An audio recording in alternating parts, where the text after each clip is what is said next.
เจริญพรท่านสาธุชนทั้งหลายรายการธรรมทานจากวัดพุทธปัญญาเมืองโพโมนารัฐแคลิฟอร์เนียประเทศสหรัฐอเมริกามาพบกับท่านผู้ฟังท่านผู้ชมอีกวาระหนึ่งรายการธรรมทานจากวัดพุทธปัญญาวันนี้เป็นวันที่26สิงหาคมพุทธศักราช2568เราคงเคยได้ยินถึงเรื่องการปฏิบัติผิดกันมามากและโลกปัจจุบันที่การสื่อสารว่องไวรวดเร็วเราก็จะได้ยินการปฏิบัติผิดอยู่ในทุกวงการอยู่ในทุกองค์กรทีนี้ถ้าเราจะถามว่าแล้วการปฏิบัติถูกมีไหมเมื่อเราได้ยินอย่างหนาหูข้อมูลเรื่องปฏิบัติผิดนั้นท่วมท้นไปหมดจึงถามว่ามีทางแห่งการปฏิบัติถูกบ้างไหมก็มีอยู่หลักนั้นเรียกว่าอปันนกปฏิปทาอปันนกะแปลว่าไม่ผิดปฏิปทาแปลว่าการเดินไปสู่ความไม่ผิดปฏิก็คือเฉพาะปทาก็คือเดินไปเดินตรงเฉพาะเจาะจงถึงความไม่ผิดอันนี้เรียกว่าเราจะนำเสนอ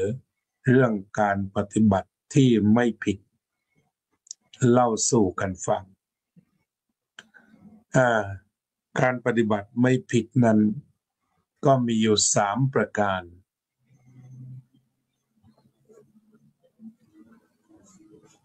มีอยู่3ประการด้วยกันก็คือ1อินทรีย์สังวร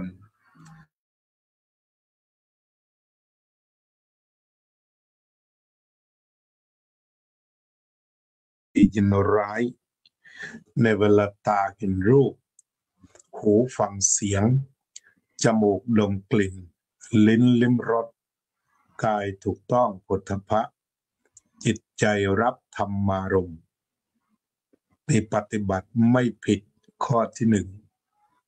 ปฏิบัติไม่ผิดข้อที่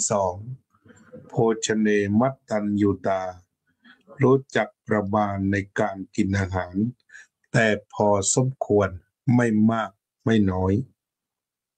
ชากริยานุโยคประกอบความเพียรชำระจิตให้หมดจดไม่เห็นแก่นอนมากนี่คือข้อปฏิบัติไม่ผิด3ประการเราก็ลองมาพิจารณาดูขณะนี้เราปฏิบัติถูกหรือปฏิบัติผิดหากได้ปฏิบัติตามธรรมะ3ประการนี้แล้วก็จงภูมิใจปลื้มใจว่าได้ปฏิบัติถูกแล้วหากปฏิบัตินอกเหนือไปจากนี้เราก็กลับมาได้ไหมกลับมาสู่คลองเรียกว่าคลองธรรมทำนองคลองธรรมเพื่อการถูกต้องคือปฏิบัติไม่ผิดปฏิบัติไม่ผิดไม่ออกไปนอกระบบปฏิบัติถูกต้องไม่ผิดก็คือการปฏิบัติให้ถูกทีนี้เริ่มข้อที่1มาพิจารณากันข้อที่1ที่บอกว่าอินทรียะแปลว่าเป็นใหญ่อินทริยะเนี่ยแปลว่าใหญ่อุปมาเหมือนนกตัวใหญ่เรียกว่านกอินทรีอินทรีแปลว่าใหญ่อินทริยะในภาษาบาลีภาษาไทยเขาอ่านว่าอินทรีอินทริยะ หรืออินทรีย์แปลว่าสำรวมตาหูจมูกลิ้นกายใจทีนี้ตัวอินทรีย์ก็หมายถึงตาเป็นใหญ่ในการเห็นรูปหูเป็นใหญ่ในการฟังเสียงจมูกเป็นใหญ่ในการดมกลิ่นลิ้นเป็นใหญ่ในการลิ้มรส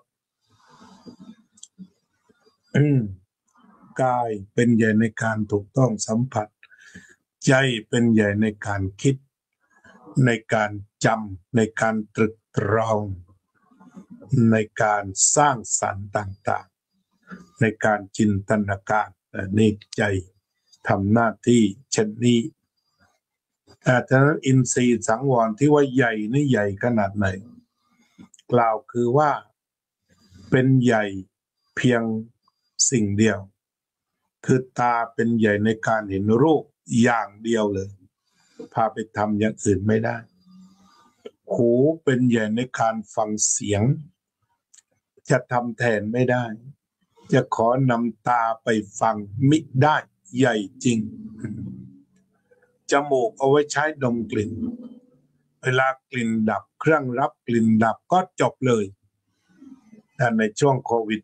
-19 ก็คงจะจำได้เวลากลิ่นดับจบเลยเรียกว่าประสาทรับรสไม่มีจบเลยแล้วก็กายถูกต้องโผฏฐัพพะบางคนที่เป็นอัมพาตอย่างแรงก็ถูกไม่ได้เราจะใช้หูมาถูกแทนก็ไม่ได้จิตใจรับธรรมารมณ์ความคิดดีบ้างชั่วบ้างร้อนบ้างเย็นบ้างก็อยู่ที่ใจนี้เป็นใหญ่จริงๆนั่นเรียกว่าเป็นใหญ่ก็คืออาจจะเรียกว่าใครทำแทนไม่ได้จึงเรียกกันว่าใหญ่จริงคือหน้าที่นี้เฉพาะเจาะจงมาแทนเวลาตาบอดจะใช้หูมารักษาการแทนไม่ได้บอดแล้วบอดเลยเสียหูได้ยินเวลาหูดับจะใช้จมูกไปแทนก็ไม่ได้ดับแล้วดับเลยจึงเป็นอินทรีย์คือใหญ่ทีนี้พระพุทธองค์ก็สอนถึงข้อปฏิบัติไม่ผิดมาตั้งต้นกันตรงนี้ข้อปฏิบัติที่ไม่ผิดที่พระพุทธองค์ทรงแสดงไว้จะมาเริ่ม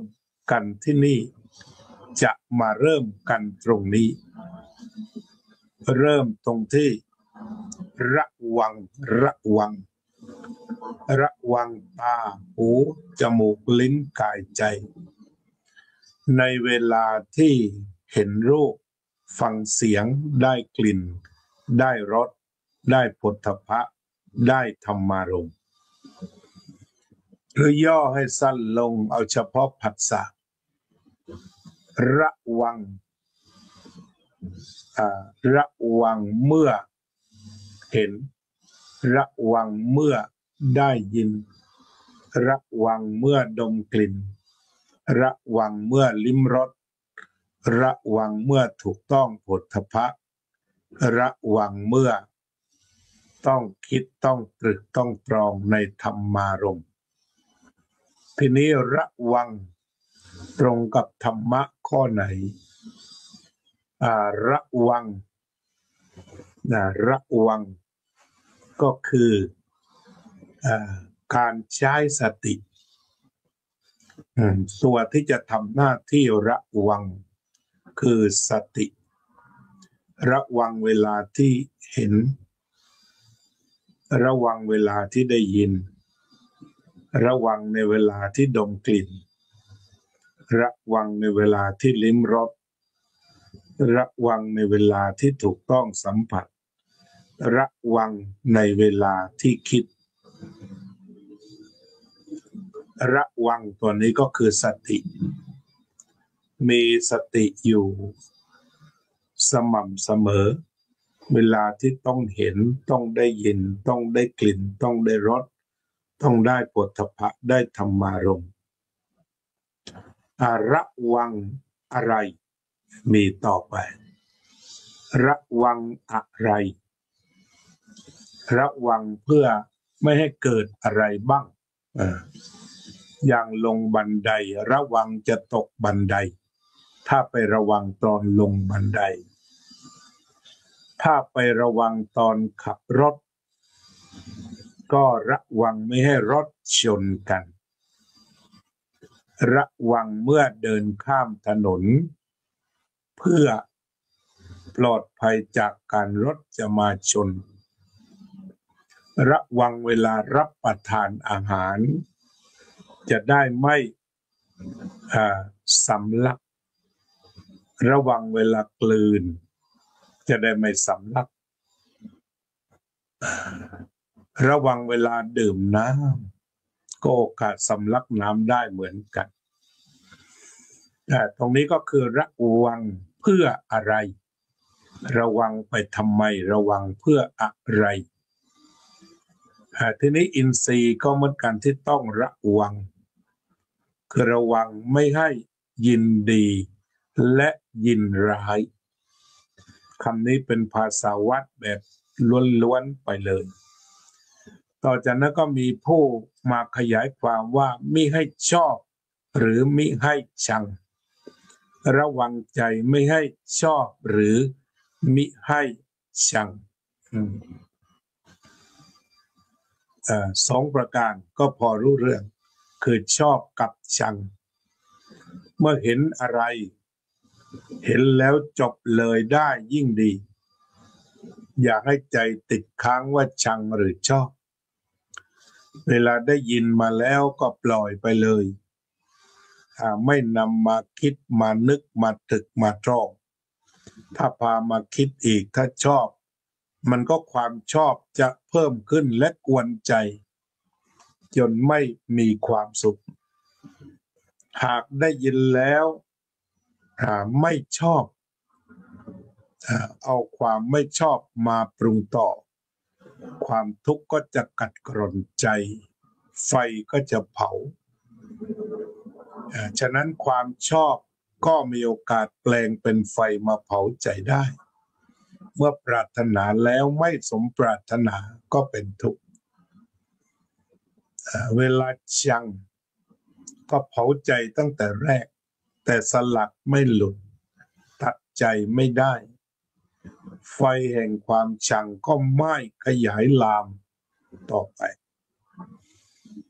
อาจจะกล่าวได้ว่าคนข่าวคุกที่เป็นรูปธรรมก็มีสองอย่างเท่านั้นแหละคือชอบกับชังเช่นว่าคดีลักทรัพย์ทุกชนิดคดีลักผลไม้ลักรถยนต์ขโมยอะไรก็ตามเป็นเรื่องชอบการโกงกินคอร์รัปชันชอบสะสมเงินชอบสะสมรถแต่ไม่มีปัจจัยพอจึงปล้นสะดมโกงกินก็ไปอยู่คุกเพราะชอบพาไปหรือแบบความเลวร้ายเช่นว่ามีการข่มขืนกระทำชำเรามีข่าวที่น่าเศร้าสลดมีการข่มขืนเด็กอายุ7 ขวบตรงนี้น่าสลดน่าสยดสยองอะไรพาไปทำอย่างนั้นคือชอบไปชอบเด็กโดยใจปล่อยใจไปแล้วขาดการระวังเมื่อตาไปเห็นเด็กได้คุยได้ยินเสียงแล้วก็เอามาคิดต่อความชอบนั้นก็ขยายเติบโตไปแต่ขาดความระวังสำรวมอินทรีย์เมื่อขาดการสำรวมอินทรีย์มาคิดต่อเป็นมโนกรรมแล้วก็ไปประกอบทางกายก็คือไปข่มขืนกระทำชำเราเด็กอายุ7 ขวบจะอายุ7 ขวบหรือกี่ขวบกระบวนการเดียวกันอย่างมีคราวหนึ่งมีโจรที่อยากจับไม่ได้ชอบข่มขืนผู้สูงอายุอย่างเดียวตรงนี้ก็มาจากฐานเดียวกันคือชอบแม้ว่ามันจะเสี่ยงคุกเสี่ยงตารางก็ลืมหมดก็คือไม่ได้ระวังนั่นเอง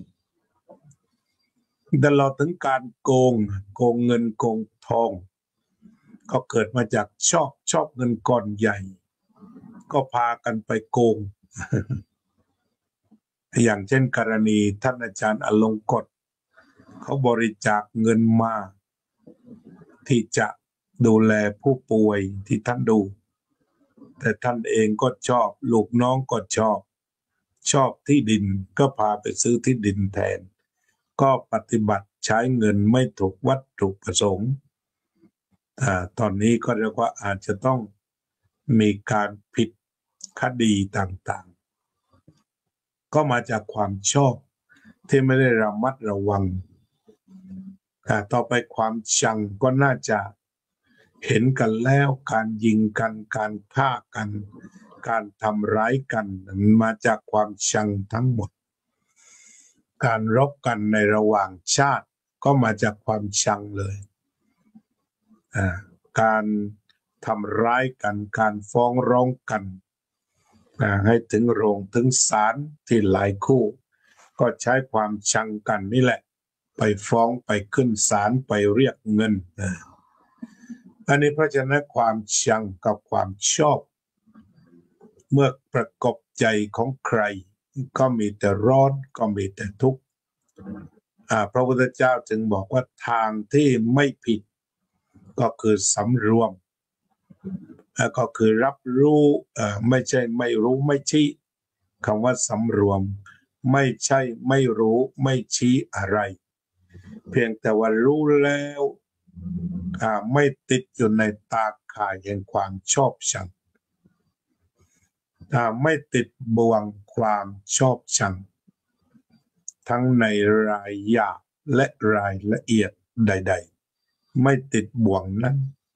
เห็นก็ไม่ติดบ่วงชอบชังได้ยินก็ไม่ติดบ่วงชอบชังได้กลิ่นก็ไม่ติดบ่วงชอบชัง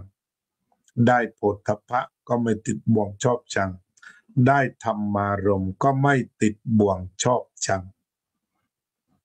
รับรู้ดูเห็นปล่อยวางทุกอย่างทำหน้าที่เต็มที่ตาทำหน้าที่เต็มที่หูทำหน้าที่เต็มที่จมูกทำหน้าที่เต็มที่ลิ้นทำหน้าที่เต็มที่กายทำหน้าที่เต็มที่จิตใจทำหน้าที่เต็มที่ไม่ย่อหย่อนสมรรถภาพเพียงแต่ว่าทำอย่างเป็นอิสรภาพจากความชอบชังนี่คือความหมายเต็มของการสำรวมอินทรีย์ทำไปทำมากเท่าไหร่ไม่ผิดไม่มีพลาดไม่มีอะไรมาแทรกแซงทำไปเลยทำให้มากทำให้เยอะไม่มีการผิดพลาดใดๆอีกข้อนี้ไม่ผิดเลยข้อสองก็คือโภชเนมัตตัญญูตาการรู้จักประมาณในการบริโภคในการบริโภคนั้นมันก็มีอยู่สองส่วนคือเลี้ยงกายกับเลี้ยงใจการเลี้ยงกายก็คือร่างกายต้องการอาหารแต่ละอย่างสารอาหารแต่ละอย่างเท่าไหร่ก็จัดให้ตามที่ร่างกายต้องการเป็นการนำธาตุใหม่เข้ามาเสริมธาตุเก่ามันมีประมาณอยู่ประมาณก็คือพอดีพอเหมาะพอควรไม่น้อยเกินไปไม่มากเกินไปตามหลักโภชนาการที่บอกว่าเวลารับประทานอาหารไม่เกินเท่าไหร่ 1,000 แคลอรี่ 2,000 แคลอรี่ หรือถ้าต่ำกว่า 1,000 แคลอรี่จะเป็นเรื่องดีเขาก็วัดกันไปเป็นแคลอรี่อย่างนั้นหรือว่าดื่มรับประทานเกลือไม่เกิน300มิลลิกรัม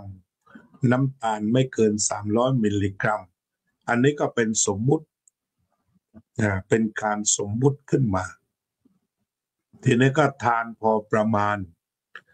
ถ้าผ่านการสมมุติตัวนี้ขึ้นมาก็อาจจะชั่งตวงวัดไปแล้วก็หยุดแค่นั้นนี่ความเรียกว่าเป็นไปตามประมาณเป็นไปตามความประมาณเช่นเกลือ300มิลลิกรัมก็มีคนเคยทดลองว่านำเกลือมาใส่ถ้วยแล้วใช้นิ้วชี้กับแม่มือนี่จับแล้วก็ใส่นั่นจะได้ประมาณ300มิลลิกรัมที่ในการรับประทานอาหารอย่างนั้นคำว่าประมาณก็คือถ้าไม่เกิน300มิลลิกรัมก็ถือว่าเป็นการดีอันนี้พูดถึงตัวกายภาพพูดถึงเรื่องวัตถุน้ำตาลไม่เกิน300มิลลิกรัม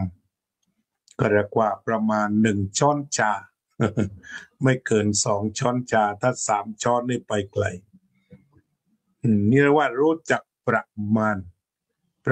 ก็คือให้เกิดความพอดีอาจจะกี่จานนี่ก็นับลำบากก็พาไปนับเป็นแคลอรี่ก็แล้วกันนับเป็นส่วนบางคนก็มีเครื่องชั่งเครื่องตวงอยู่ว่าอัตราเท่าไหร่ถ้าเป็นไปในนั้นจะเข้าถึงความพอดีความพอดีก็คือร่างกายใช้ประโยชน์ได้หมดไม่เหลืออาจจะอธิบายอย่างนั้นคือหมายความว่าความต้องการแป้งเท่าไหร่ความต้องการน้ำตาลเท่าไหร่ถ้าเข้าไปแล้วถูกย่อยหมดได้ใช้ประโยชน์เต็มเหนี่ยวก็ถือว่าได้ทานตามประมาณทีนี้ปัญหามันเป็นปัญหาทางจิตใจแต่เป็นปัญหาทางจิตใจปัญหาทางจิตใจก็คือว่าความชอบนี่แหละเราตัดใจลำบากปัญหาที่เรามีตัณหาในอาหารอันนี้คือเรื่องใหญ่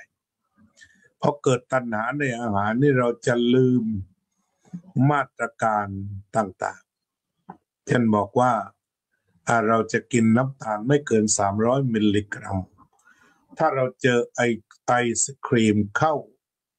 ก็ถล่มไปแล้วเป็นหมื่นแล้วอันนี้คือจุดที่เราแพ้ใจอาตมาก็ยอมรับหน้าชื่นตาบานว่าเป็นผู้แพ้อยู่เสมอ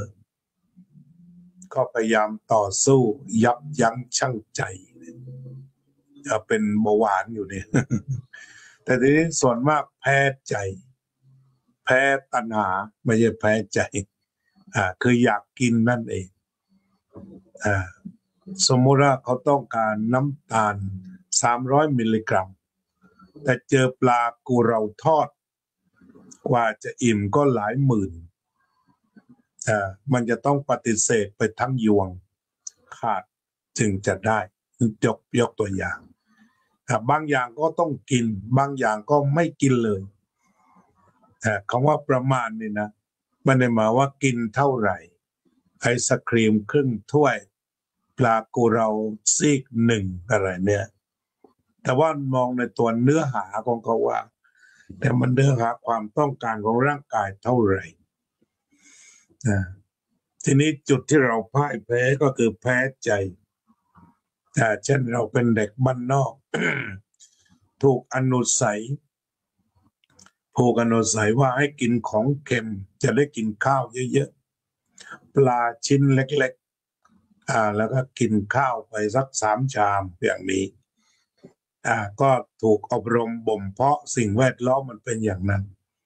ชอบปลาเค็มเป็นชีวิตจิตใจแล้วก็ข้าวกับปลาถ้าได้ปลาเค็มก็จะกินข้าวอีก3 ชามทีนี้ถ้า อายุมากขนาดนี้กินปลาเค็ม1 ชิ้นพร้อมกับข้าว3 จานนั่นก็หมายความว่า2 โรคเขาจะมาพร้อมกันก็คือความดันโลหิตสูงมาแล้วโรคไตมาด้วยเบาหวานมาด้วยเพราะว่าข้าวนี่จะเป็นแหล่งผลิตน้ำตาลคือร่างกายก็ต้องการน้ำตาลแต่ถ้าว่าเกินตรงนี้แหละมันก็จะพากันอุดกันอยู่ในเส้นเลือดต่างๆทั้งเกลือ ทั้งน้ำตาลมันมีความเหนียวหนืดพอๆกันกับน้ำที่เตรียมทำหมี่กรอบนั่นนะถ้าเกลือน้ำตาลมันเต็มที่ทำให้ไปอุดตันอุดตันเส้นเลือดในสมองต่างๆก็จะมักจะไปอุดด้วยกันเราอาจจะพูดว่าไขมันอุดตันแต่ความเป็นจริงแล้วน้ำตาลกับไขมันไปเคล้ากันแล้วก็สุดท้ายก็เดินไม่ได้ก็เกิดการอุดตันอันนี้ก็ถือว่าเป็นสิ่งที่จะต้องโภชเนมัตตัญญูตาฉะนั้นบางทีโภชเนมัตตัญญูตาแบบในทางบาลีที่เขาอธิบายก็คือว่าทานอย่าให้อิ่มเช่นว่าฉันนี่ไม่ต้องอิ่มทิ้งไว้สัก2-3 คำพอกินน้ำก็พออิ่มพอดีนี่ท่านเรียกว่าเป็นการรู้ประมาณเพราะว่าบางทีเราดูจุดอ่อนว่าถ้ากินอิ่มมากมันง่วงเหลือเกินตรงนี้ก็จะต้องคอยเฝ้าดูพิจารณาว่าเริ่มจะอิ่มหยุดได้ก็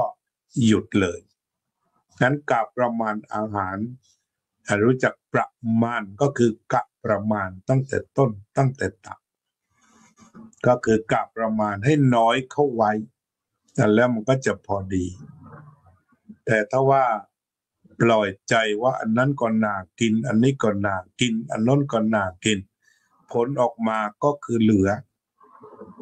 โยมที่ไปวัดแล้วก็ทางวัดเปิดให้ตักเสรีเนี่ยก็ส่วนใหญ่ผลก็คือเหลือกันเป็นแถวแล้วก็ทิ้งทั้งนี้ก็ว่าตักตอนนั้นไม่ได้ตักด้วยประมาณกายแต่เป็นการตักตามความอยากของจิตตรงนั้นก็น่ากินตรงนี้ก็น่ากินนั้นจิตทำงานตัณหาทำงาน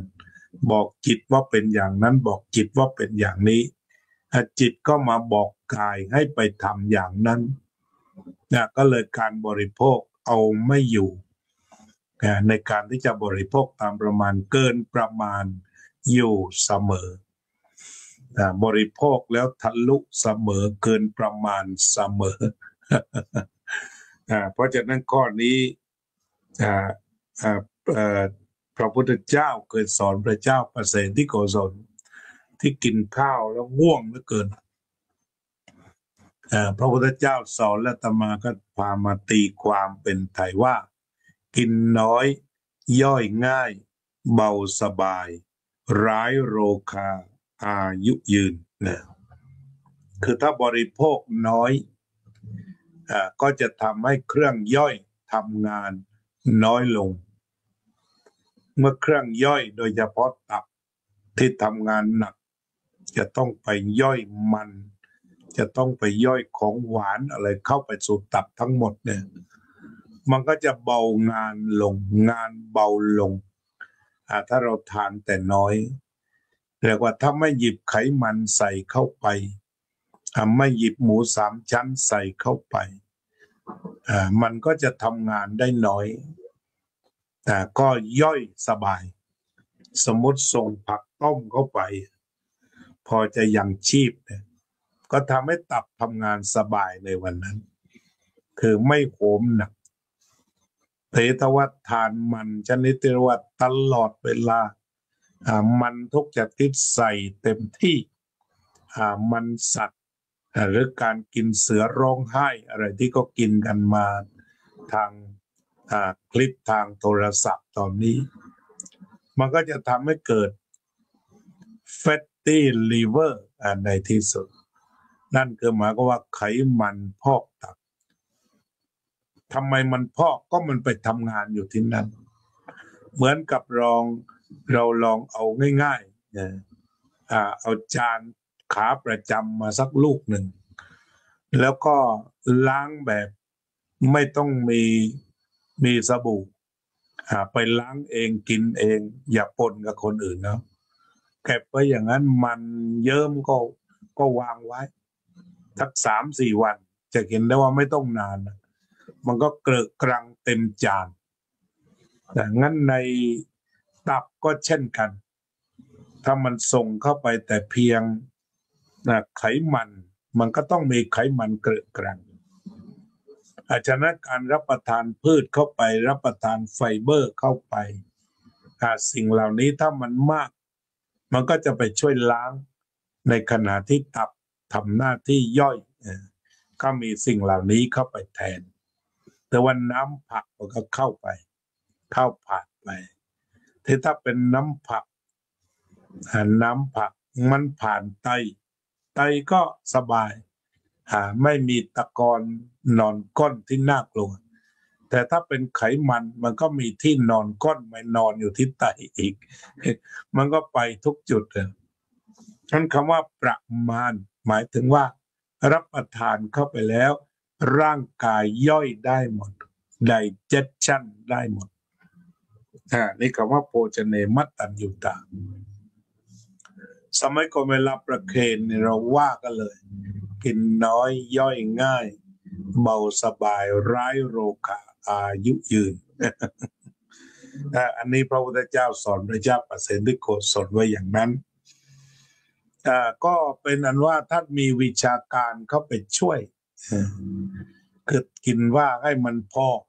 พอใช้หรือว่าพอเพียงก็จะทำให้ย่อยได้หมดร่างกายก็ไม่มีโรคนักแต่ถ้าว่ากินเกินจำเป็นหลายเท่าตัวกินมันเข้าไปเกินร่างกายต้องการ10 เท่ากินเกลือเข้าไป10 เท่ากินน้ำตาลเข้าไป10 เท่าก็จะเหลืออยู่อีก9 ส่วนตรงนี้แหละเป็นรังโรคยั่วเยี้ยไปหมดมันมาจากตรงนี้เรียกว่ามันมีเหตุปัจจัยที่ก่อให้เกิดโรคต่อไปชากริยานุโยคประกอบความเพียรชำระจิตให้บริสุทธิ์ก็คือหมายความว่าการชำระจิตให้บริสุทธิ์คืออยู่ด้วยสติหรืออยู่ด้วยสติปัฏฐานเพียงแต่ว่าใส่ตัวรู้เข้าไปในชีวิตจริงโดยไม่ต้องเครียดเรียกว่าใช้สัมปชัญญะปัปพะคือใช้ตัวรู้เนี่ยปฏิบัติขับเคลื่อนอยู่ในชีวิตทุกขั้นทุกตอนทุกเวลาไม่เห็นแก่นอนก็คือนอนเท่าที่จำเป็นนอนหลับให้อิ่มตื่นขึ้นมาก็มีความสดชื่นแล้วก็ทำหน้าที่ต่อไปปฏิความง่วงนี่มันทรมานมันกดหัวแต่บางวันนี่มันกดหัวตามามากเลยเมื่อวานเป็นนั่งอ่านหนังสืออยู่2 ชั่วโมงไม่2 ชั่วโมงตั้งแต่บ่ายโมงถึง1 ทุ่มเท่าไหร่7 ชั่วโมง2 ชั่วโมงแรกโอ้โหมันง่วงเหลือเกินก็ต้องออกเดินไปเอาน้ำล้างหน้าดื่มน้ำแล้วก็กลับอ่านหนังสือได้2-3 บรรทัดโอ้มันง่วงอีกแล้วก็จะเป็นเพราะชราอายุ66 ปีแล้วก็ไปเรียนวรรณคดีอังกฤษคุณครูให้อ่าน2 วัน100 กว่าหน้ายังไงก็เข้าห้องแล้วก็ต้องอ่านโอ้โหมันเหมือนปฏิเสธแต่เราก็ค่อยๆลุกขึ้นเดินล้างหน้าบ้างดื่มน้ำเมื่อวานนี้ที่เมาส์เซกคอลเลจเป็นวันที่นักศึกษาเขาบอกว่าร้อนเป็นวันที่ร้อนมากทางคอลเลจมีจดหมายส่งมาเลยว่าร้อนมากไปไหนควรมีขวดน้ำติดตัวไปก็ปรากฏว่าเมื่อวานนี้เป็นวันแรกที่เพิ่งเปิดในฤดูใบไม้ร่วงเขาก็จะมีศูนย์ Information Center ทำเป็นเต็นท์และทุกศูนย์มีน้ำแช่น้ำแข็งเอาไว้อาตมาออกจากวัดโยมพะเยาถวายน้ำไป2 ขวด ก็ฉันหมดขวดหนึ่งทีนี้ก็เดินไปห้องเรียนซึ่งไกลเหมือนกันแต่ก็ชอบเดินหากำไรให้มันได้เยอะๆคือว่าถือโอกาสเดินซะเลยก็ไม่ถึง19,000ได้สัก7,000ได้เดินไปเดินกลับอยู่นั้นทีนี้ผ่านเต็นท์ไหนเขาบอกเอาน้ำก่อนน้ำก่อนเรียกเข้าไปถวายน้ำเราก็รับมาทุกครั้งที่ผ่านกลับวัดก็เหลือน้ำกลับมาขวดหนึ่งไม่ได้ฉันน้ำน้อยแต่ว่าทางวิทยาลัยเขาเตรียมน้ำเอาไว้ให้อย่างพอเพียงแช่น้ำแข็งแล้วก็วางใครถนัดน้ำอะไรก็รับไป นี่วันแรกของการเปิดเรียนเมื่อวานนี้นักเรียนอาสาสมัครเขาเรียกว่า Ambassador Student ก็คือท่านทูตนักเรียนกล่าวคือคนมาจากทั่วโลกโดยเฉพาะไปหาตึกไปหาห้องถ้าไม่รีบไปในลิ้นห้อยออกเหมือนกัน ขึ้นตึกไม่ถูกบางทีไม่รู้จักลิฟต์เล่นซะเหงื่อแตกเลยที่จริงลิฟต์มันอยู่ใกล้ๆก็กลายเป็นว่าอะไรที่ไม่รู้ก็ทำผิดไปก่อนแล้วจะได้เรียนรู้แต่ห้องอาตมาก็อยู่ตึก26A หายังไงก็ไม่พบไปออกดี เอาขึ้นลิฟต์ไปแล้วก็กลับลงมาใหม่ก็ถามเขาก็ชี้ไปเอาตึก A ไม่มีลิฟต์โอ้โหขึ้นบันได3 รอบ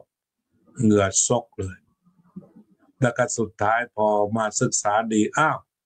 ก็ขึ้นลิฟต์ตึกดีนั่นแหละแล้วก็ต่อทางมาหาตึก A กันก็จากความไม่รู้ไปสู่ความรู้อันนี้ของจริงเลยเมื่อวานไม่รู้จักตึกรู้จักตึกแล้วก็ไม่รู้จักห้องพอรู้จักห้องเสร็จแล้วก็ทางขึ้นทางลงก็เรียนรู้หมดเรียนหลายเรื่องคือต้องเรียนของใหม่มีหนังสือครูสั่งหนังสือก็มีเล่มหนึ่งก็ยืมมาเขาให้ยืมมาได้สัก10 กว่าวันเอามาอ่านที่วัดได้แต่ว่าก็จะไปโรงเรียนไปอ่านที่ห้องสมุดมันก็รู้สึกว่าบรรยากาศมันทำให้เราเกิดความอะไรคุ้นเคยเป็นวิชาการดี เดี๋ยวฉันเช้าแล้วก็เดินทางไปนั่งอ่านหนังสือในห้องสมุดต่ออีกสักวันเพราะว่าแม้ออกสตาร์ทเที่ยวนี้เจ็บทั้งนั้น ครูบอกอ่าน101 หน้ารู้สึกอย่างนั้นแต่พอไปดูเข้าจริงมันเป็น120ไปโน่นเพราะมันต้องอ่านคำนำด้วย เข้าถึงบทกวีโบราณไปเลยเนี่ยก็หนักพอสมควรแต่ตอนนี้ก็เลยคุยให้ฟังถึงแล้วว่าอวิชชาเนี่ยมีอยู่โดยทั่วไปก็ต้องเรียนรู้อยู่กับการเรียนรู้อยู่กับการทำความเข้าใจเพราะฉะนั้นการสำรวมอินทรีย์นั้นดูได้ฟังได้ดมกลิ่นได้ลิ้มรสได้แต่ว่าระวังไม่ให้ยินดียินร้ายทั้งพระทั้งญาติโยมมาปรารภว่าตอนนี้ไม่ค่อยอยากดูข่าวดูแล้วไม่สบายใจตรงนี้เราก็ต้องกลับมาดูใจก่อนว่ารับข่าวพวกนี้ไหวไหมถ้ารับไม่ไหวเนี่ยไม่ดูซะเลยดีกว่าถูกต้องแล้วไปดูต้นหมากรากไม้ดูท้องฟ้าดูนกดูสายลมดูแสงแดดจะดีกว่ามาดูข่าวแต่ถ้าว่าจิตใจเข้มแข็งพอไม่อ่อนไหวโอนเอ็นอยู่กับการรับรู้ดูเห็นปล่อยวางก็ดูแล้วก็ปล่อยไปดูแล้วก็ปล่อยไปไม่ไปคิดอะไรมาก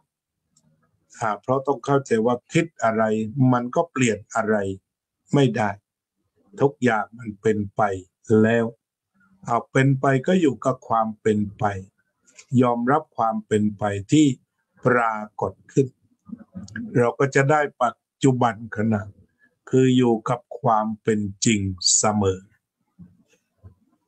เป็นอันว่า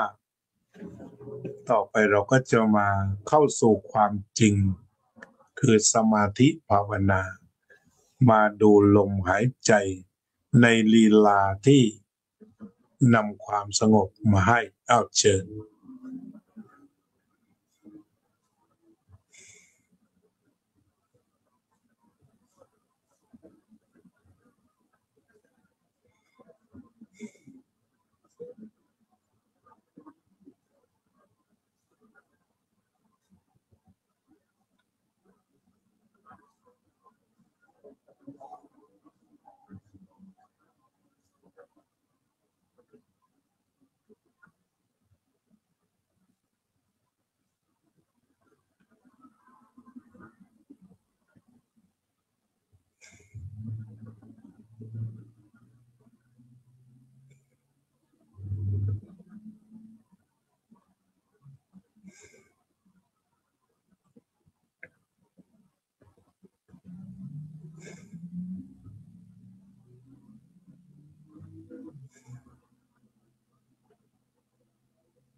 สัพเพ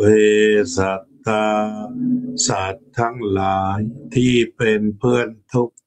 เกิดแก่เจ็บตายด้วยกันทั้งหมดทั้งสิ้นอเวราโหนตุจงเป็นสุขเถิดอย่าได้มีเวรแก่กันและกันเลยอภยาปัจจาโหนตุจงเป็นสุขเถิดอย่าได้พยาบาทเบียดเบียนซึ่งกันและกันเลยอนิคาโหนตุจงเป็นสุขเถิดอย่าได้มีความทุกข์กายทุกข์ใจเลยสุขีอัตตานังปริหะรันตุจงมีความสุขกายสุขใจรักษาตนให้พ้นจากทุกภัยทั้งสิ้นเทินอภิวาทนาสีลิสะนิจจังวุธาปัจจายโนจัตตารโอธรรมาวัฏันติอายุวันโนสุขังพลัง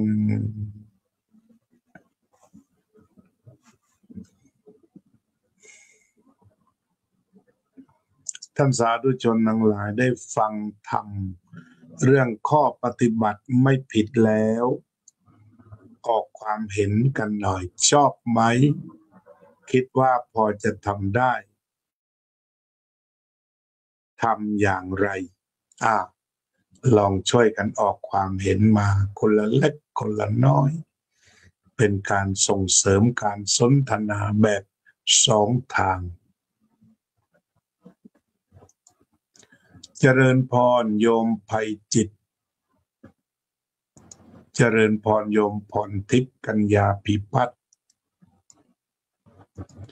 โยมประพันธ์วงศ์พาณิชย์โยมกัลยาว่องทิพย์คงคาโยมเค้นธนาโยมพยาวเจนพนัสพระสาธิตธีรปัญโยโยมรัตตินันชวรโรธเมื่อเช้าติดงานเลยขอมาฟังธรรมช่วงค่ำเมื่อวานพระอาจารย์ก็ติดงานเลยต้องขอลารายการที่วัดประสาทนิกรไปทั้งวันจันทร์อังคารพุธน่าจะไปเริ่มใหม่ได้พฤหัสหรือพฤหัสก็อาจจะยังไม่ได้เพราะยังอ่านหนังสือวันพุธที่นี่ก็พฤหัสน่าจะเป็นวันศุกร์จึงจะไปออกรายการเสียงธรรม จากลานโพธิธรรมได้ Good morning Good morning เดชปุญญกาโม How are you Peace love to all sentient beings Thank you May peace love happiness be with you too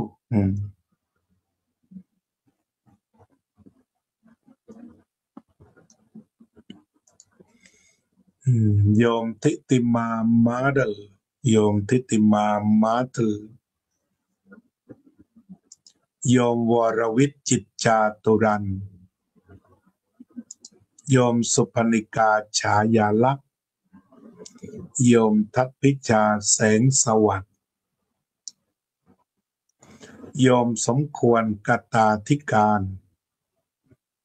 โยมชูศรีลือธรรมโยมโซเฟียสุภาพรโยมนิพาพรยิ่งรุ่งโรจน์โยมน้อยพรหมประเสริฐโยมเอกพลพุ่มบัวโยมอุบลอินทวงศ์วัดสันขยอมสวัสดีครับท่านพระครูโชติธรรมบัณฑิตครับขอบคุณมากครับโยมเป็นศรีภักดีไทยโยมจิรสาอลันพาร์คขอบคุณชาววัดสังกาเล่นวัดไทยสังกาเล่นที่ติดตามกันอย่างใกล้ชิดโดยเฉพาะท่านแกนนำจนกว่าจะพบกัน15 ธันวาคมสวัสดีครับท่านณรงค์นายสถานีเป็นยังไงบ้างวันนี้ถ่ายทอดภาษาอังกฤษเสร็จแล้วหรือครับตอนเช้าเราก็จะมีพระทำวัดเช้าเสร็จจะพูดภาษาอังกฤษกันท่านอาจารย์ดร.ณรงค์เป็นนายสถานีถ่ายทอดสดยกอุโมงค์ว่าสุดยอดขอบคุณกำลังใจสม่ำเสมอโยมทิติมาสาธุโยมมีความสุขสงบเย็นกันดีนะเข้าโหมดภาวนาโยมกัลยาไม่เคยพลาดขอให้มีความเจริญสุขสงบเย็นในธรรมเป็นนิจเถิดโยมทัพพิชาแสงสวัสดิ์สบายดีแล้วนะ6 กันยายน 2568นัดพบชาวกริฟฟิธพาร์คในวาระที่จะได้ทำบุญอุทิศให้แก่ท่านผู้ล่วงลับไปแล้วถ้าเทียบกับประเพณีปักใต้ก็คือเป็นวันรับตายายแต่ถ้าว่ากันถึงประเพณีใต้ก็เรียกว่ารับตายายที่กริฟฟิธพาร์ควันที่6 กันยายน 2568แล้วก็มาส่งตายายกันที่วัดพุทธปัญญา21 กันยายน 2568ไม่ทราบโยมทัพพิชาพอจะไปได้ไหมเป็นสมาชิกคนสำคัญบอกเครือข่ายด้วยนะบอกพี่แอนนาด้วยบอกใครๆด้วยว่าวันที่6 กันยายนเราจะพบกันที่กริฟฟิธพาร์คชุมชนคนรักธรรมนัดระลึกถึงบรรพบุรุษกันตรงนั้นก็เลยเชิญชวนพี่น้องทุกภาคทุกเชื้อชาติไม่ใช่เฉพาะศาสตร์ไทยเราคุยกันแล้วตรวจสอบประเทศลาวเราก็จะทำบุญหาบรรพบุรุษช่วงนี้เหมือนกันหากพี่น้องลาวเนี่ยมาได้เลยหรือพี่น้องพม่าก็ได้ขอเชิญแม้ชาวเขมรถ้าทำบุญหาบรรพบุรุษในเวลาใกล้เคียงกันบนฐานธรรมะเดียวกันเชิญเถอะประเทศเขมรแม้ประเทศไทย จะมีข้อพิพาทกันอยู่บ้างแต่วัดเขมรกับวัดไทยในอเมริกายังมีสัมพันธ์อันเหนียวแน่นวันก่อนไปที่ซีแอตเทิลเขาก็มีการจัดฉลองวัดของประเทศกัมพูชาของพี่น้องชาวกัมพูชาก็นิมนต์พระไทยไปเป็นจำนวนมากเวลาเรามีกิจกรรมวัดไทยก็นิมนต์พระเขมรมาเป็นจำนวนมากฉะนั้นตรงไหนที่ยังไม่ต้องโกรธกันก็ไม่โกรธกันรักษาให้ดีที่สุดหรือที่ฉุนปฏิฆะกันคืนดีกันได้ไวเท่าไหร่รีบทำนะคืนดีได้เท่าไหร่รีบคืนแต่ที่ยังคืนไม่ได้ก็รอวันคืนดีเพราะคือต้องดีกันดีกว่าไทยเขมรเนี่ยต้องมีเป้าหมายว่ายังไงต้องดีกันไว้รักกันไว้ไม่ค่อยรักเท่าไหร่แต่ส่วนใหญ่ให้รักกันดีกว่าเพราะหนึ่งเราคุยรู้เรื่องว่าฐานศาสนาเดียวกันเราจะถึงเวลาให้อภัยทานกันตอนไหนเราต้องมาคุยกันอีกทางหนึ่งดีกว่านะอีกทางหนึ่งแต่ฉะนั้นก็เลยพบพี่น้องชาวกัมพูชาเราต้องดีกันไว้ก่อน ที่พบในอเมริกาเจอหลายคนเนี่ยชอบพอกันหลายปีบอกดีกันต่อไปอย่าเผลอโกรธกันเชียวนะที่โกรธบางส่วนก็รอวันคืนดี คือไม่ต้องแตกหักไม่ต้องทำร้ายถ้ามันเมตตากันเนี่ยมันไม่ตายคือเราก็เสียดายทั้งสองฝั่งนั่นแหละไม่อยากให้ใครตายเลยแม้สักคนเดียวแต่ทำอย่างไรมันก้าวเข้าไปแล้วทีนี้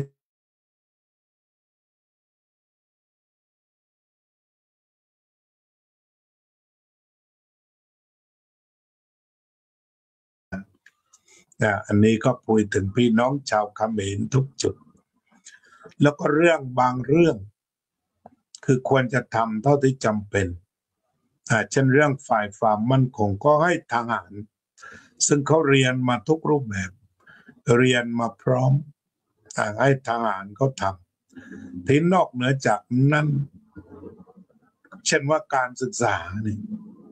ถ้าเป็นไปได้อย่าเพิ่งตัดเลยถ้าพออยู่ไปได้ที่เขามาเรียนเราเคยให้ทุนเขาถ้ายังจะพอไปได้อย่าตัดเพราะนี่คือซอฟต์พาวเวอร์ที่เราใฝ่ฝันโหยหาแต่ซอฟต์พาวเวอร์เขาได้รับการศึกษาก็อาจจะทำงานในไทยหรือกลับไปประเทศเขมรเนื่องจากอยู่กันกินกันพูดไทยชัดกันเราจะไม่ต้องทำสงครามกันอีกฉะนั้นการให้ทุนการศึกษาก็เป็นเรื่องที่ดีในเรื่องการถอนปริญญาท่านฮุนเซนก็เช่นกันให้แล้วก็ให้ไปเลยไม่ต้องไปประกาศถอนใบปริญญาก็คือให้แล้วก็ให้วางไว้อย่างนั้นเพราะว่าทุกจุดเราจะต้องรักษาความไม่กระทบกระทั่งพอถึงเราบอกว่าบางแห่งไปถอนปริญญาเขาบอกว่าทิ้งน้ำไปนานแล้ว มันก็มีแต่การดูถูกดูหมิ่นกันเช่นว่าการศึกษาถ้าเป็นไปได้ไม่ต้องถอนไม่ต้องยกเลิกแต่ว่าถ้าทุนหมดก็บอกก็จริงๆว่ามันหมดจริงแต่ถ้ายังพออยู่พอไปมีงบก็ให้เรียนจนจบเถอะพระเนนที่มาเรียนในไทยปีที่แล้วไปเจอสามเณรรูปหนึ่งพูดไทยได้ชัดสอบปรริญญา9ได้แล้วรู้สึกว่าอย่างนั้นเป็นชาวกัมพูชาเหมือนกันก็มาอยู่เรียนหนังสือที่ประเทศไทยสอบปรริญญา9ได้เพราะฉะนั้นถ้าเราดูถึงเครือข่ายมนุษยธรรมก็คือความเมตตาแต่ว่าถ้าเป็นเรื่องความมั่นคงก็เรียกว่าให้เป็นเรื่องทหารก่อนแล้วกันแต่อาตมาเป็นพระก็จะยุติการออกความเห็นทั้งปวงก็ให้ฝ่ายความมั่นคงซึ่งเขาเรียนมาหมดทุกวิชาธรรมะเขาก็มีอนุศาสนาจารย์ทั้ง3กองทัพก็ทำหน้าที่ทางธรรมไปแล้วอันนี้ก็ เรื่องของสิ่งที่เรียกว่าความเมตตากรุณาที่ยังจะต้องมีกันต่อไปถ้ามีได้ไวที่สุดดีถอดถอนความเกลียดชังอะไรได้ก็ถอนไปก็มาที่ระวังอินทรีย์นี่เองโยมอุบลสาธุร่วมภาวนาสาธุพระครูโชติธรรมบัณฑิตดีใจที่เห็นอาจารย์สุขภาพดีเสียงชัดเสียงก็ชักจะมีปัญหาอาศัยด็อกเตอร์นรินทร์หมอนรินทร์ประจำวัดพุทธปัญญาดูแลอย่างใกล้ชิดเสียงเริ่มแหบเมื่อไรทำใบชะพลู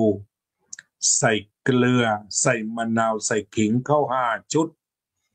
ฉันทันทีแล้วก็ดีขึ้นอันเนี้ยไปมาหลายโรงพยาบาลมีแต่จะเฉือนมีแต่จะตัดทั้งสิ้นเรียกว่าหนีกันมาหูดับตับไหมพอมาเจอด็อกเตอร์นรินทร์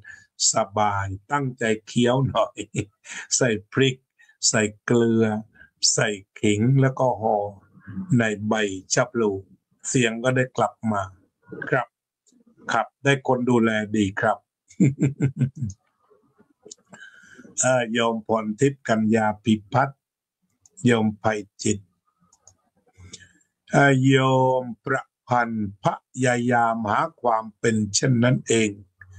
มาเป็นตัวช่วยเมื่อมีการกระทบทางตาหูจมูกลิ้นกายใจได้บ้างไม่ได้บ้างดีเพราะเป็นการปฏิบัติไม่ผิด สาธุเอาเถอะมาเดินการผิดบ้างถูกบ้างแต่ถ้าเดินบนทางไม่ผิดมันก็ไม่ไปทำร้ายใครไม่ไปเบียดเบียนใครพยายามเดินไปก็เป็นอันว่าพอสมควรแก่เวลาเนาะมีคนเขามีแต่เรื่องผิดกันทั้งนั้นเราจึงเสนอข้อปฏิบัติไม่ผิดขอบคุณวันนี้ขึ้นถึง20 คนขอบคุณทุกท่านที่เมตตากรุณารักศรัทธาเดินไปด้วยกันเพื่อเผยแผ่ธรรมคำสอนของพระพุทธเจ้าขอทุกคนมีความสุขสงบร่มเย็นในพระธรรมของพระสัมมาสัมพุทธเจ้าตลอดไปเทอญ